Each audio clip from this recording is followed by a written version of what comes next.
Selamat datang di Pintar Praktis. Di sini kita akan membahas fakta yang mana terjadi waktu lalu yang sempat viral. Jangan lupa buat subscribe dan bunyikan notifikasi loncengnya supaya tidak ketinggalan informasi terbaru channel ini. Bantu channel ini terus berkembang. Terima kasih.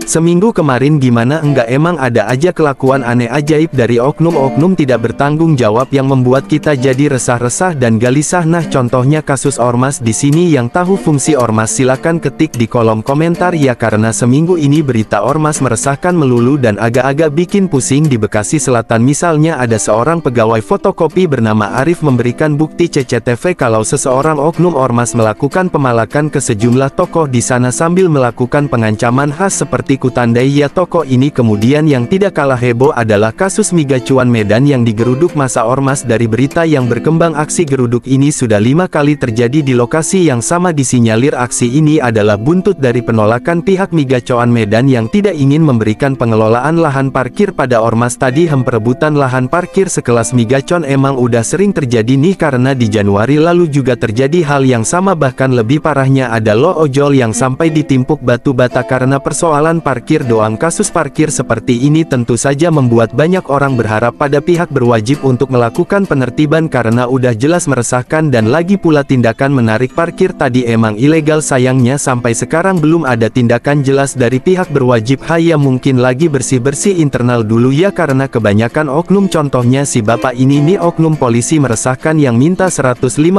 saat melakukan tilang. Jangan lama-lama, kalau nanti dia kom saya, nanti salah saya 100 ya pak, 150 enggak ada pak, udah dikeluarin cepat. Kalau enggak mau kamu, kalau udah enggak usah, nihan aja sinnya. Kemudian yang paling seram jelas tindakan oknum-oknum berikut yang punya kerjaan sambilan melakukan penculikan dan pemerasan. Seram amat. Selain persoalan ormas dan pihak berwajib, ada lagi nih persoalan pemerintahan yang tidak kalah meresahkan ya, apalagi kalau bukan kasus korupsi baru-baru ini. Dalam persidangan kasus korupsi BTS ada banyak fakta yang terungkap soal siapa yang menerima aliran dana. Nah, di antaranya ada Komisi 1 DPR senilai 70 miliar dan juga Dito Aryo Tejo yang sekarang jadi Menteri Olahraga dengan nilai mencapai 7 miliar. Wow, gila juga ya, uang segitu dibeliin bakso udah bisa jadi stok seumur hidup kayaknya. Nah, selain dari korupsi BTS, KPK juga disibukkan dengan beragam hal lain karena banyaknya kasus yang terjadi. Salah satunya kabar penetapan Menteri Pertanian Pak Syahrul Yassin Limpo sebagai tersangka korupsi. Kemudian yang tidak kalah menjengangkan adalah munculnya laporan ke KPK soal dugaan KKN yang dilakukan kedua anak Presiden Jokowi. Wah.